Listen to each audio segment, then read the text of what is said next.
এখন থেকে কিন্তু সব ধরনের চ্যানেল, নতুন পুরাতন সব চ্যানেল কিন্তু এখন 100% মনিটাইজ কিন্তু পাবেন, কোনো প্রকার সন্দেহ নেই। তবে এই নয় যে আপনি চ্যানেল খুললেন আর ভিডিও আপলোড করলেন আপনি মনিটাইজ পেয়ে গেলেন, এরকম না। ইউটিউবের যে প্রপারলি ক্রাইটেরিয়াগুলো দিয়েছে সেগুলো ফিল আপ করতে হবে, তারপর কিন্তু আমরা সহজেই কিন্তু মনিটাইজ পাবো, যদি আমরা কোনো ভায়োলেন্স না করি। তো আজকের এই ভিডিওতে আমি আলোচনা করব কিভাবে আপনি আপনার চ্যানেলটায় বুঝবেন যে কোনো সমস্যা আছে কি না, 100% কীভাবে মনিটাইজ পাবেন, এই সকল বিষয়ে আজকে আলোচনা করব। তো অবশ্যই যদি আপনি একজন ইউটিউবার হয়ে থাকেন তাহলে এই ভিডিওটা আপনার জন্য খুবই গুরুত্বপূর্ণ। সো অবশ্যই আজকের এই ভিডিওটা কোনো প্রকার স্কিপ না করে প্রথম থেকে শেষ পর্যন্ত কন্টিনিউ করবেন, তাহলে আপনার এই কনফিউশনটা দূর হয়ে যাবে যে আপনার চ্যানেলের মধ্যে মনিটাইজ পাবেন কি না, ইউটিউব কি বলে, কি কি রুলস দিয়েছে সেগুলো কিন্তু এই ভিডিওতে টোটালি কিন্তু আলোচনা করব। তো আজকে আমরা প্রথমে যে টপিকটা বলবো সেটা হচ্ছে মনিটাইজ যে হয় না একটা চ্যানেল, তার কারণগুলো কি কি। এখানে আমি 5টা কারণ আমি নোট করে রেখেছি। এই 5টা কারণ কিন্তু বেসিক্যালি যে প্রবলেমটা হয় সেটা হচ্ছে এই 5টা কারণ। প্রথমত, তো তার প্রথমে রয়েছে হচ্ছে যে চ্যানেলগুলো মনিটাইজ রিজেক্ট হয় অ্যাপ্লাই করার পরে, মানে 1000 সাবস্ক্রাইবার, 4000 ঘন্টা ওয়াচ টাইম লং চ্যানেলের জন্য এবং 1000 সাবস্ক্রাইবার আপনার হচ্ছে 10 মিলিয়ন ভিউজ 90 দিনের মধ্যে ফিল আপ করার পরেও আপনি যখন অ্যাপ্লাই করবেন মনিটাইজের জন্য, তখন ইউটিউব টিম কেন রিজেক্ট করে দেয়, মনিটাইজ দেয় না? তার প্রথম কারণ হচ্ছে রিইউজ কন্টেন্ট, ভিডিও নিয়ে কাজ করা। তো এখন অনেকেই বোঝে না যে রিইউজ কন্টেন্টটা কি। রিইউজ কন্টেন্ট হচ্ছে আপনি যে কোনো প্ল্যাটফর্ম থেকে, সেটা হোক ইউটিউব, টিকটক, ফেসবুক, যেটা হোক, আপনি অন্যের কোনো ক্রিয়েটরের ভিডিও আপনি হুবহু ডাউনলোড করে নিয়ে এসেছেন। তো ওই ভিডিও কোনো প্রকার এডিট না করে, স্পিড না কমিয়ে, কিছু আপনার ভয়েস না অ্যাড না করে, ফেস অ্যাড না করে, মানে কিছু চেঞ্জ না করে আপনি সেই ভিডিওটা হুবহু ওই ক্রিয়েটরের ভিডিও আপনি নিয়ে এসে ডাউনলোড করে নিয়ে এসে আপনি আপনার পেজে অথবা চ্যানেলের মধ্যে আপলোড করে দিয়েছেন। এটা হচ্ছে এই জিনিসটা করার ফলে যে প্রবলেমটা হয় ইউটিউবে, সেটা হচ্ছে রিইউজ কন্টেন্ট, মানে পুনরায় ব্যবহার করা ভিডিও। এরকম ভিডিও থাকলে চ্যানেলের মধ্যে কিন্তু মনিটাইজ দেবে না ইউটিউব টিম। সো অবশ্যই নাম্বার 1 প্রবলেম কি, রিইউজ কন্টেন্ট নিয়ে কাজ করা যাবে না, যে অন্যের ভিডিও দিয়ে আমি ইনকাম করব, ভিডিও আমি তৈরি করব, আপলোড করবো, এরকম করা যাবে না। এখানে কিছু নিয়ম রয়েছে, ইউটিউব কিন্তু নিজে বলে দিয়েছে যে কিছু কিছু নিয়মের ক্ষেত্রে আমরা ফেয়ার ইউজের মাধ্যমে ওই ভিডিওগুলো ইউজ করতে পারি, মানে অন্যের ভিডিও তারপর আমরা এখানে ইউজ করতে পারবো নিজের বলে। তবে এখানে কিছু নিয়ম রয়েছে, সেটা হচ্ছে ইউটিউব ফেয়ার ইউজ পলিসি। তো ফেয়ার ইউজ পলিসিটা আবার কি অনেকেই জানেন না। তো ফেয়ার ইউজ পলিসিটা হচ্ছে, ধরুন আমি আপনার একটা ভিডিও ইউজ করছি, তো ওই ভিডিওটা আমার ডাউনলোড করলাম প্রথমে। তো ওই ভিডিওটা কিছু এডিট করে আমি ওই ভিডিওতে রিয়াকশন দিচ্ছি বলতে আমি ওই ভিডিওতে আমার কমেন্ট্রি দিচ্ছি, আমার মতামত দিচ্ছি, আমার ফেসটা ভিডিওতে অ্যাড করছি, ওই ভিডিওতে কিছু চেঞ্জ নিয়ে আসলাম, তাহলে ওই ভিডিওতে কিন্তু আমার একটা ক্রিয়েটিভিটি কিন্তু অ্যাড হলো। তো এটা হচ্ছে ফেয়ার ইউজ পলিসির আন্ডারে পড়ে। এটা কিন্তু কোনো প্রকার রিউজ কন্টেন্টও আসবে না, কপিরাইট স্ট্রাইকও আসবে না, ক্লেমও আসবে না। সো এটা হচ্ছে ফেয়ার ইউজ পলিসি। কিন্তু অনেকেই কী করে, জাস্ট অন্যের ভিডিও নিয়ে আসে, ডাউনলোড করে, তো সেই ভিডিও আপলোড করে দেয়। এই জন্য কিন্তু চ্যানেল কিন্তু মনিটাইজ হয় না। সো অবশ্যই সাবধান থাকবেন অন্যের ভিডিও ইউজ করা থেকে। যদি আপনি ফেয়ার ইউজ পলিসি না মানেন তাহলে কিন্তু রিউজ কন্টেন্ট কিন্তু আসবেই। তো এটা হচ্ছে নাম্বার 1 প্রবলেম, যার জন্য মনিটাইজ আপনাদের দেয় না। তো এরপর 2 নম্বর রয়েছে হচ্ছে রেপিটেটিয়াস কন্টেন্ট। তো রেপিটেটিয়াস কন্টেন্টটা কি, আপনি আজকে একটা ভিডিও আপলোড করলেন ইউটিউব চ্যানেলে, আপনি যে ক্যাটাগরিতে কাজ করেন না কেন, আপনি একটা ভিডিও আপলোড করলেন, যে স্ক্রিপ্টে একটা ভিডিও তৈরি করলেন। ধরুন আজকে আমি এই ভিডিও তৈরি করছি হচ্ছে মনিটাইজ সম্পর্কে। তো এই হুবহু টাইটেল, ট্যাগ, ডেসক্রিপশন, এই স্ক্রিপ্ট একই রেখে আমি যদি আগামীকাল আবারও এই ভিডিওটাই নিয়ে আসি, আপলোড করে দেই, অথবা এই স্ক্রিপ্টটা একই রাখি, তাহলে এই যে সেম কন্টেন্ট বারবার আপলোড দিচ্ছি, এটা হচ্ছে রিপিটেটিয়াস কন্টেন্ট। তো এরকম কন্টেন্ট থাকলে চ্যানেলের মধ্যে একাধিক থাকলে ইউটিউব টিম কিন্তু চেক করবে, যদি এগুলো তারা দেখতে পায় তাহলে কিন্তু মনিটাইজ দেবে না। এটা হচ্ছে নাম্বার 2 প্রবলেম। অবশ্যই কিন্তু আমাদের মানে একই ভিডিও বারবার চ্যানেলের মধ্যে আপলোড করা যাবে না, এবং একই স্ক্রিপ্টে ভিডিও বারবার দেওয়া যাবে না। কিছু 100% কিন্তু মিল রাখা যাবে না, কিছু একটা চেঞ্জ থাকতে হবে দুটো ভিডিওর মধ্যে, তাহলে এরকম রিপিটেটিয়াস কন্টেন্ট কিন্তু আসবে না, প্রবলেম আসবে না। সো অবশ্যই বারবার একই ভিডিও আপলোড না দিয়ে ভিন্ন ভিন্ন টপিকে ভিডিও তৈরি করবেন, তাহলে অবশ্যই এই প্রবলেমটা হবে না, মনিটাইজ সহজে পেয়ে যাবেন। এরপর নাম্বার 3তে যে প্রবলেম রয়েছে সেটা হচ্ছে মিসলিডিং মেটা ডাটা। তো এটা আবার কি, মিসলিডিং মেটা ডাটা হচ্ছে আপনার ভিডিওতে আপলোড করেন ইউটিউব চ্যানেলের মধ্যে, যখন আমরা ভিডিও আপলোড করি তখন কিন্তু থাকে হচ্ছে টাইটেল, ট্যাগ, ডেসক্রিপশন, এগুলো নিয়ে কিন্তু হচ্ছে মিসলিডিং মেটা ডাটা প্রবলেমটা হয়। ধরুন আপনি আজকে একটা ভিডিও তৈরি করলেন হচ্ছে ইউটিউব টিপস সম্পর্কে, এবং আপনার ওই ভিডিওতে টাইটেল লিখলেন হচ্ছে ফেসবুক সম্পর্কে, যে আমি ফেসবুক দেখাচ্ছি, এই টিপস দেখাচ্ছি, অথবা আপনি ট্যাগে দিলেন হচ্ছে ফেসবুক টিপস সম্পর্কে। তো আপনার এই মিসলিডিংটা হচ্ছে টাইটেল, ট্যাগ, ডেসক্রিপশন যদি আপনার ভিডিওর সাথে মিল না থাকে, আপনি ভিডিওতে কথা বলেছেন একরকম এবং আমি লিখেছি অন্যরকম, তাহলে কিন্তু এই মিসলিডিংটা হয়ে যাবে হচ্ছে আপনার এসইও পার্ট এবং আপনার ভিডিওর মধ্যে যদি সামঞ্জস্য না থাকে এবং থাম্বনেল যদি মিল না থাকে, তাহলে কিন্তু অবশ্যই আপনার মিসলিডিং মেটাডাটা কিন্তু একটা প্রবলেম তৈরি হয়ে যাবে। ধরুন আমি এই যে আজকে এই ভিডিও তৈরি করতেছি, এটা হচ্ছে মনিটাইজ 100% পাবেন এই সম্পর্কে একটা ভিডিও কিন্তু তৈরি করতেছি। তো এখানে যদি আমি টাইটেল দেই হচ্ছে ফেসবুক সম্পর্কে বা ইউটিউবের অন্যান্য যে ফিচার্সগুলো রয়েছে সেগুলো লিখে, তাহলে কিন্তু হবে না। আমাদের এই ভিডিও টপিক যে রয়েছে আলোচনা করলাম এই সম্পর্কে কিন্তু টাইটেল, ট্যাগ দিতে হবে, তাহলে আমাদের ভিডিও এবং এসইও পার্টটা সেম হলে ম্যাচ করবে, তাহলে কিন্তু আমাদের এখানে মিসলিডিংটা হবে না। সো অবশ্যই এই 3 নম্বর প্রবলেমটা কি, এসইও পার্টটা ভিডিওর সাথে ম্যাচ রাখতে হবে, কোনো প্রকার মিসলিডিং করা যাবে না। এটা হচ্ছে মিসলিডিং মেটাডাটা হচ্ছে প্রবলেম। আপনার চ্যানেলের মধ্যে যদি এরকম কোনো ভিডিও থাকে তাহলে কিন্তু অবশ্যই মনিটাইজ কিন্তু রিজেক্ট হবে। এরপর নাম্বার 4 যে প্রবলেমটা রয়েছে সেটা হচ্ছে কপিরাইট স্ট্রাইক। আপনার চ্যানেলের মধ্যে যদি কোনো প্রকার কপিরাইট স্ট্রাইক থাকে তাহলে আপনি কিন্তু মনিটাইজ অ্যাপ্লাই করলে কখনো কিন্তু মনিটাইজ পাবেন না। সো অবশ্যই কপিরাইট স্ট্রাইক আছে এমন অবস্থায় কখনোই মনিটাইজ অ্যাপ্লাই করবেন না। যদি আপনার 1000 subscriber, 10 million views, 1000 subscriber, 4000 watch hour complete হওয়ার পরেও স্ট্রাইক থাকলে কখনো এগুলো অ্যাপ্লাই করবেন না। স্ট্রাইকটা চলে যাওয়ার পরে আপনি অ্যাপ্লাই করবেন, তাহলে অবশ্যই মনিটাইজ পেয়ে যাবেন। এটা হচ্ছে নাম্বার 4 প্রবলেম, স্ট্রাইক থাকা অবস্থায় অ্যাপ্লাই করা যাবে না মনিটাইজ। নাম্বার 5 এর যে বিষয়টা রয়েছে সেটা হচ্ছে কারেন্টলি ইনএলিজিবল ফর মনিটাইজেশন। তো এই জিনিসটা কি, ম্যাক্সিমাম চ্যানেল কিন্তু এই প্রবলেমটার জন্য কিন্তু মনিটাইজ কিন্তু রিজেক্ট হয়ে যায়। কারেন্টলি ইনএলিজিবল ফর মনিটাইজেশন এর মানে হচ্ছে বর্তমান সময়ে আপনার চ্যানেলটা মনিটাইজ পাওয়ার যোগ্য নয়। তো এরকম প্রবলেমটা কেন হয়, কেন ইউটিউব টিম এই নোটিফিকেশনটা দেখিয়ে মনিটাইজ দেয় না, যে লেখা আসে হচ্ছে কারেন্টলি ইনএলিজিবল ফর মনিটাইজেশন, এটা লেখা আসে কেন? আমি এখন আমার মোবাইল স্ক্রিনে যাচ্ছি, কিছু আপনাদের দেখাবো। এই নাম্বার 5 কিন্তু অনেক ভুল হয়ে থাকে অনেকের। তো এই নাম্বার 5 যে প্রবলেমটা, এটা হচ্ছে অনেক বড় প্রবলেম। তো আমরা এখন যাচ্ছি মোবাইল স্ক্রিনে, সেখানে গিয়ে দেখাই যে সিম্পলি আমরা গুগলে যাব। তো গুগলে গিয়ে আমরা লিখবো হচ্ছে ইউটিউব মনিটাইজেশন এলিজিবিলিটি, এটা লিখে সার্চ করলে কিন্তু এই পেজটা আপনারা পেয়ে যাবেন। তো এই পেজটা চলে আসবেন, আসার পর দেখুন এখানে কি লেখা আছে, YouTube partner program overview and eligibility. তো এখানে একটু নিচ দিকে আসি আমরা, আসার পরে দেখুন এখানে লেখা আছে, আমি যে পয়েন্টটা বললাম 5 নাম্বার কি বলেছি, কারেন্টলি ইনএলিজিবল ফর মনিটাইজেশন, এটা কেন দেখায়, ইউটিউব টিম দেখিয়ে মনিটাইজ দেয় না। তার নাম্বার এর মধ্যে আবার কিছু সাব ক্যাটাগরি রয়েছে, সেটা হচ্ছে দেখুন এখানে কি লেখা রয়েছে, what you need to join, মানে আপনার আমাদের মনিটাইজ পাওয়ার জন্য কী কী দরকার হবে সেটা কিন্তু এখানে ইউটিউব বলে দিয়েছে। তো প্রথমে রয়েছে হচ্ছে follow the YouTube channel monetization policies, মানে মনিটাইজের সব পলিসি কিন্তু আমাদের মানতে হবে। নাম্বার 1 বলে দিয়েছে, এগুলো আমি অত আলোচনা করলাম না, অনেক বড় হয়ে যায়। নাম্বার 2তে বলেছে হচ্ছে live in a country region where the YouTube partner programme is available. আপনার কোনো স্টেট অথবা কোনো কান্ট্রি থাকলে ওই দেশে ওই স্টেটে যদি মনিটাইজ অ্যাভেলেবল থাকে ইউটিউবের, তাহলে কিন্তু অবশ্যই মনিটাইজ পাবেন। সো অবশ্যই এটা দেখবেন যে আপনার কান্ট্রিতে অথবা স্টেটে কোনো এগুলো অ্যাভেলেবল আছে কিনা, না হলে কিন্তু আপনার অন্যান্য কান্ট্রি দিয়ে সিলেকশন করে কিন্তু মনিটাইজ কিন্তু নিতে হবে। সো অবশ্যই 2 নাম্বার দেখলেন। এরপর 3 নাম্বার রয়েছে হচ্ছে have no active community guideline strike, যেটা আমি আগেই বললাম, আগের স্টেপে বললাম। অবশ্যই কিন্তু চ্যানেলের মধ্যে কি থাকা যাবে না, স্ট্রাইক থাকা যাবে না অ্যাক্টিভ, তাহলে কিন্তু মনিটাইজ পাবেন না। নাম্বার 4 রয়েছে হচ্ছে make sure 2 step verification is turned on for your Google account, মানে হচ্ছে আপনার চ্যানেলের মধ্যে যে মেইন জিমেল অ্যাকাউন্টটা রয়েছে চ্যানেলের, তো ওই জিমেইলে কিন্তু অবশ্যই 2 স্টেপ ভেরিফিকেশন কিন্তু অন থাকতে হবে, তাহলে কিন্তু আপনি মনিটাইজ পাবেন, নাহলে কিন্তু পাবেন না। এরপর রয়েছে হচ্ছে 5 নাম্বারে রয়েছে হচ্ছে have advance features access on YouTube.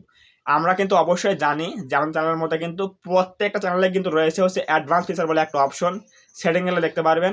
তো ওই সেটিংয়ে গিয়ে আপনি দেখবেন যে আপনার চ্যানেলের মধ্যে অ্যাডভান্স ফিচারটা অন আছে কিনা, এনাবেল আছে কিনা। যদি না থাকে তাহলে কিন্তু মনিটাইজ পাবেন না, যদি থাকে তাহলে কিন্তু মনিটাইজ পাবেন। এটা হচ্ছে নাম্বার 5। নাম্বার 6 রয়েছে হচ্ছে have on active AdSense for YouTube account link to your channel or be ready to set one up in YouTube studio if you don't already have one, only create a new AdSense account। এটার মানে বলে দিয়েছে যে এই monetize পাওয়ার জন্য কিন্তু অবশ্যই আপনাকে একটা কি থাকতে হবে, অ্যাডসেন্স অ্যাকাউন্ট থাকতে হবে, সেটা অ্যাক্টিভ থাকতে হবে।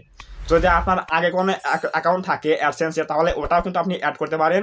যদি আপনার না থাকে কোনো অ্যাকাউন্ট তাহলে কিন্তু নিউ একটা তৈরি করে আপনি চ্যানেলের সাথে লিঙ্ক করে দিয়ে কিন্তু এটা মানে অ্যাকাউন্টে কিন্তু কাজ করতে পারেন। তাহলে আপনার ওই অ্যাডসেন্সে কিন্তু টাকাগুলো আসবে, মানে আপনার রেভিনিউগুলো আসবে। তো এই যে এখানে দেখুন প্রবলেমটা বলে দিয়েছে কতগুলো, যে আমরা মনিটাইজ দেব কোন কোন শর্তে। নাম্বার 5 যে বললাম কারেন্টলি ইনএলিজিবল ফর মনিটাইজেশন, কেন প্রবলেমটা দেখিয়ে মনিটাইজ রিজেক্ট করে দেয়। তার এই 5টা কারণ, 1টা 2টা 3টা 4টা 5টা এই 6টা, এই 6টা কারণের জন্য কিন্তু 1টা 2টা এই 6টা কারণের জন্য কিন্তু এই প্রবলেমটা আসে। সেটা হচ্ছে কি, কারেন্টলি ইনএলিজিবল ফর মনিটাইজেশন। এই 6টা প্রবলেমের মধ্যে যদি আপনার কোনো একটা প্রবলেম আপনি না মানেন তাহলে কিন্তু আপনার ওই যে নাম্বার 5 বললাম কারেন্টলি ইনএলিজিবল ফর মনিটাইজেশন কিন্তু প্রবলেম দেখিয়ে মনিটাইজটা দেবে না, রিজেক্ট করে দেবে। সো অবশ্যই প্রথমে আমাদের এই 6টা বিষয় মানতে হবে, চ্যানেলের মধ্যে অ্যাক্টিভ রাখতে হবে, কোনো প্রকার ভায়োলেন্স করা যাবে না। তাহলে আমাদের ওই নাম্বার 5 যে বললাম পয়েন্টটা, সেটা হচ্ছে কারেন্টলি ইনএলিজিবল ফর মনিটাইজেশন কিন্তু প্রবলেমটা দেখাবে না, মনিটাইজ কিন্তু আমরা সহজেই পাবো। তো এটা গেল হচ্ছে আমাদের এই 5টা পয়েন্ট। প্রথম 5টা পয়েন্ট সেটা হচ্ছে রিইউজ কন্টেন্ট, রেপিটেটিয়াস কন্টেন্ট, এরপর রয়েছে হচ্ছে মিসলিডিং মেটাডাটা, এরপর রয়েছে হচ্ছে কপিরাইট স্ট্রাইক, নেক্সট রয়েছে হচ্ছে কারেন্টলি ইনএলিজিবল ফর মনিটাইজেশন, এবং এর মধ্যে আবার রয়েছে হচ্ছে এই 6টা বিষয়। এই 6টা বিষয় দিয়ে কিন্তু তৈরি হয় হচ্ছে currently ineligible for monetization. So অবশ্যই এই জিনিসগুলো আমাদের অবশ্যই ফিল আপ করে দিয়েই কিন্তু আমাদের মনিটাইজ কিন্তু অ্যাপ্লাই করতে হবে। তো আপনি অ্যাপ্লাই করলেন, সব কিছু আপনি ফিল আপ করে এখন অ্যাপ্লাই করেছেন। তো এখন ইউটিউব টিম কি বলে, যে ইউটিউব টিম আপনার চ্যানেলের মধ্যে কি কি বিষয়গুলো দেখে মনিটাইজ দেয়, তো সেটা আমরা এখন দেখি চলুন। সো আমরা সিম্পলি এখন গুগলে যাব। তো আমরা এখন গুগলে গিয়ে লিখবো হচ্ছে ইউটিউব মনিটাইজেশন পলিসি। তো ইউটিউব মনিটাইজেশন পলিসি লেখার পরে সিম্পলি আমরা প্রথম যে ওয়েবসাইটটা পাবো সেটা হচ্ছে গুগল হেল্প। তো এখানে চলে আসবে, ক্লিক করে দেবে একটা, দেওয়ার পরে এখানে কিন্তু আমরা দেখতে পারবো যে ইউটিউব টিম এক্স্যাক্টলি চ্যানেলের মধ্যে কী কী চেক করে আমাদের মনিটাইজটা দেয়। তো আমরা এখন দেখি চলুন। সো এখানে কিন্তু বলে দিয়েছে, দেখুন এখানে কিন্তু বলে দিয়েছে যে what we check when we review your channel. আমরা যখন চ্যানেল চেক করি তখন আমরা চ্যানেল মানে কী কী দেখে মনিটাইজটা দেই। তো প্রথমে রয়েছে হচ্ছে if you are making money on YouTube your content should be original and authentic, this means that the expect your content. যদি আপনি ইউটিউব থেকে আর্নিং করতে চান, ইনকাম করতে চান, তাহলে কিন্তু অবশ্যই কী থাকতে হবে, আপনার ভিডিওগুলো কিন্তু নিজস্ব হতে হবে, অথেন্টিক হতে হবে, কোনো প্রকার ভেজাল থাকা যাবে না, বাংলা কথা ভেজাল থাকা যাবে না। এরপর রয়েছে হচ্ছে দেখুন বলে দিয়েছে পয়েন্টে বি ইউর অরিজিনাল ক্রিয়েশন, আপনার নিজস্ব তৈরিকৃত হতে হবে ভিডিওগুলো। এরপর রয়েছে হচ্ছে if you borrow content from someone's else you need to change it significantly to make it your own. যদি আপনি ওই যে প্রথম পয়েন্টটা বললাম সেটা হচ্ছে reuse content, fair use policy. যদি আপনি কোনো ভিডিও ব্যবহার করেন তারপরে কিছু চেঞ্জ আনতে হবে, কিছু আপনার একটা ক্রিয়েটিভিটি অ্যাড করতে হবে, এরপর কিন্তু আপনি সেটা ব্যবহার করতে পারবেন। তো এটা কিন্তু বলে দিয়েছে। এরপর নাম্বার 2তে মানে পয়েন্ট 2তে বলে দিয়েছে not be mass produce content or repetitive, যেটা আমি পয়েন্টটা আগে আলোচনা করলাম। এরপর রয়েছে it should be made for the enjoyment or education of viewers rather than for the sole purpose of getting views. আমাদের ভিডিওগুলো কিন্তু অবশ্যই এডুকেশনাল এবং এনজয়মেন্ট কিন্তু থাকতে হবে, তাহলে কিন্তু ওই ভিডিওগুলো আমাদের চ্যানেলের মধ্যে কার্যকর হবে, মনিটাইজ কিন্তু আমরা পাবো। এখন স্পেসিফিক কিছু টপিক বলে দিয়েছে ইউটিউব টিম যে এইগুলো কিন্তু তারা কিন্তু চেক করে মনিটাইজ দেয়। দেখুন এখানে কি বলে দিয়েছে, এখানে বলেছে our reviewers will check your channel and content against our policies since they can not check every video our reviewers may focus on your channels. YouTube বলে দিয়েছে আমাদের রিভিউয়াররা কিন্তু চ্যানেলের মধ্যে টোটাল সব কিছু চেক করে না, কিছু বেসিক কিছু পয়েন্টগুলো চেক করে। তো নাম্বার এই 6টা বিষয় কিন্তু এখানে চেক করে। দেখুন এখানে কি বলে দিয়েছে, প্রথমে রয়েছে হচ্ছে মেইন থিম। তো মেইন থিমটা কি, এখন আসি হচ্ছে আলোচনায়।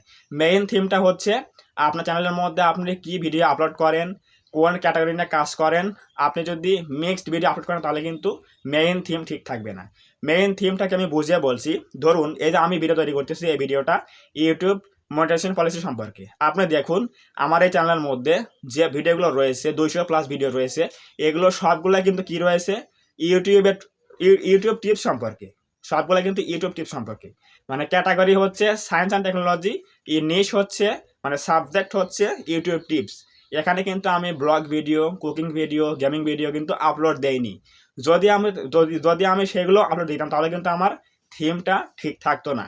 আমি কিন্তু একই টপিক নিয়ে আলোচনা করি, একই ক্যাটাগরি নিয়ে কাজ করি। আমি কিন্তু এখানে গেমিংও দেই না, ব্লগও ভিডিও আপলোড করি না, কুকিংও আপলোড করি না। সো এজন্য কিন্তু আমার মেইন থিমটা কিন্তু ঠিক রয়েছে। সো এটা হচ্ছে মেইন থিম, যা আপনাকে একটা ক্যাটাগরি নিয়ে কাজ করতে হবে চ্যানেলের মধ্যে, অন্য ক্যাটাগরি নিয়ে কিন্তু কাজ করা যাবে না। এই চ্যানেলগুলো কিন্তু ইউটিউব কিন্তু বেশি কিন্তু মনিটাইজ দিয়ে থাকে। সো অবশ্যই ইউটিউব টিম প্রথম বলে দিয়েছে যে আপনার কিন্তু অবশ্যই মেইন থিম কিন্তু ঠিক থাকতে হবে।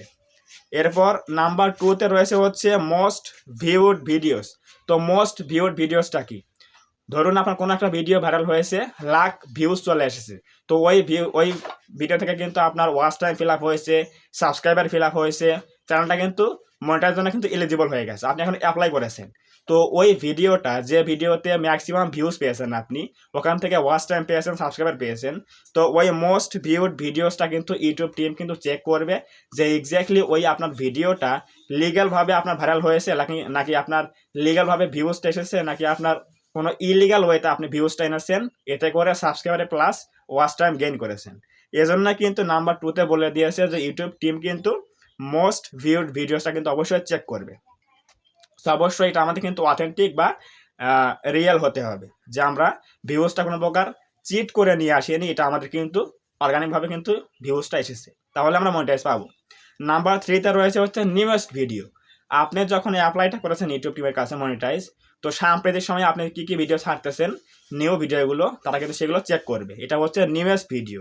নেক্সট রয়েছে হচ্ছে biggest proportion of watch time. Next রয়েছে হচ্ছে biggest proportion of watch time. এটা হচ্ছে আপনার চ্যানেলের মধ্যে লং চ্যানেলের জন্য যে 4000 ঘন্টা ওয়াচ টাইম দরকার হয়, তো ওই ওয়াচ টাইমটা আপনার ফিল আপ হয়ে গেছে। এখন এই জিনিসটা আপনি কোথা থেকে পেয়েছেন? আপনি কোনো থার্ড পার্টি ওয়েবসাইট থেকে কিনেছেন, নাকি আপনি কোনো ইলিগ্যাল ওয়েতে এটা গেইন করেছেন, নাকি কিভাবে এটা এসেছে, নাকি কোনো ভিডিও থেকে লিগালি আপনি এটা গেইন করেছেন? তো এটা দেখার জন্য কিন্তু ইউটিউব টিম এগুলো চেক করবে। সেটা হচ্ছে biggest proportion of watch time, মানে আপনার ওয়াচ টাইমের সোর্সটা কি, আপনি ওয়াচ টাইমটা পেয়েছেন কোথা থেকে, এটা কিন্তু অবশ্যই চেক করবে। যদি এটা আপনার ভ্যালিড থাকে তাহলে কিন্তু আপনি মনিটাইজ খুব সহজেই পেয়ে যাবেন। এরপর রয়েছে হচ্ছে ভিডিও মেটাডাটা, যেটা আমি আগেই ওদের পয়েন্টে বলেছি, সেটা হচ্ছে ইনক্লুডিং টাইটেলস, থাম্বনেলস অ্যান্ড ডেসক্রিপশনস। এর মানে হচ্ছে আপনার ভিডিও এবং টাইটেল ট্যাগ ডেসক্রিপশন এগুলো ম্যাচ আছে কিনা। যদি ম্যাচ থাকে তাহলে কিন্তু মনিটাইজ পাবেন, কোনো প্রকার মিসলিডিং হয়নি। যদি ম্যাচ না থাকে তাহলে কিন্তু মনিটাইজ পাবেন না, তার মানে সমস্যা হয়েছে, মিসলিডিং হয়েছে, তাহলে কিন্তু আপনি মনিটাইজ পাবেন না। সো অবশ্যই এগুলো দেখে কাজ করবেন। এরপর রয়েছে লাস্ট ওয়ান, রয়েছে হচ্ছে চ্যানেলস অ্যাবাউট সেকশনস। আপনারা জানেন যে চ্যানেলের মধ্যে কিন্তু অ্যাবাউট সেকশন রয়েছে প্রত্যেকটা চ্যানেলের মধ্যে, তো ওখানে কিন্তু ফাঁকা রাখা যাবে না। কোনো প্রকার ফাঁকা রাখলে কিন্তু আপনি মনিটাইজ পাবেন না। আপনি কি নিয়ে কাজ করেন, আপনার কোন কোন ভিডিও আপনি তৈরি করেন, আপনার কিছু কথা সেগুলো বাংলায় হোক অথবা ইংরেজিতে হোক ওখানে কিন্তু লিখে রাখতে হবে। আপনি দেখতে পারেন আমার এই চ্যানেলের মধ্যে কিন্তু অবশ্যই অ্যাবাউট সেকশনে গিয়ে দেখতে পারবেন যে সেখানে কিছু লেখা রয়েছে, তো এভাবে কিন্তু লিখে রাখতে হবে। সো এই যে 6টা বিষয় রয়েছে, এই 6টা বিষয় কিন্তু ইউটিউব টিম চেক করবে যে আপনার চ্যানেলটার মধ্যে মনিটাইজ দেওয়া যাবে কি না। এই 6টা বিষয় কিন্তু অবশ্যই ইউটিউব টিম চেক করবে মনিটাইজ আপনি অ্যাপ্লাই করলে। এর আগে আমি তো এই যে 5টা পয়েন্ট আলোচনা করলাম, reuse content, repetitious content, misleading metadata, এরপর রয়েছে কপিরাইট স্ট্রাইক, এরপর রয়েছে হচ্ছে কারেন্টলি ইনএলিজিবল ফর মনিটাইজেশন। এখন আবার এই কারেন্টলি ইনএলিজিবল ফর মনিটাইজেশনের মধ্যে কিন্তু আবার 5-6টা কিন্তু টপিক রয়েছে যেগুলো আপনাকে কিন্তু মানতে হবে। যদি কোনো একটা টপিকটা আপনার ভুল হয় তাহলে কিন্তু আপনার ওই প্রবলেমটা দেখাবে, কারেন্টলি ইনএলিজিবল ফর মনিটাইজেশন দেখে কিন্তু মনিটাইজটা দেবে না। সো এই যে জিনিসগুলো রয়েছে, আপনি যদি একটা চ্যানেলের মধ্যে এগুলো টোটালি ফিল আপ করেন তাহলে আপনি নিশ্চিত থাকেন যে আপনি কিন্তু 100% কিন্তু মনিটাইজ পাবেন, এতে কোনো সন্দেহ নেই। কিন্তু আপনাকে এখানে 1000 সাবস্ক্রাইবার, 10 মিলিয়ন ভিউজ, 1000 সাবস্ক্রাইবার এবং 4000 ঘন্টা ওয়াচ টাইম লিগালি কিন্তু ফিল আপ করতে হবে। এরপর আমি যে প্রবলেমগুলো বললাম এগুলো কিন্তু অবশ্যই এনাবেল করতে হবে, সেটিং ঠিক করতে হবে। তাহলে আপনাকে এগুলো সবগুলো ঠিক করার পরে আপনি যদি মনিটাইজটি অ্যাপ্লাই করেন তাহলে অবশ্যই আপনি 100% কিন্তু মনিটাইজ পেয়ে যাবেন। তো আজকের এই ভিডিও থেকে আপনি কি বুঝেছেন, আপনার কি সমস্যা রয়েছে অবশ্যই কমেন্টে বলবেন। এবং আজকের এই ভিডিওটা কেমন হয়েছে যদি ভালো লাগে থাকে অবশ্যই একটা লাইক করে দেবেন এবং কমেন্টে বলবেন ভিডিওর আপনার চ্যানেলের মধ্যে কোনো প্রবলেম আছে কিনা অবশ্যই কমেন্টে বলবেন। এবং আপনি যদি আমাদের এই চ্যানেলের মধ্যে নতুন এসে থাকেন তাহলে অবশ্যই এই চ্যানেলটা সাবস্ক্রাইব করবেন এবং পাশে আসে বেল আইকনটি অল প্রেস করে দিয়ে আমাদের এই পরিবারের সদস্য হয়ে যাবেন। তো ধন্যবাদ সবাইকে, দেখা হবে আগামীকাল কোনো নতুন হেল্পফুল এবং ইনফরমেটিভ ভিডিওতে।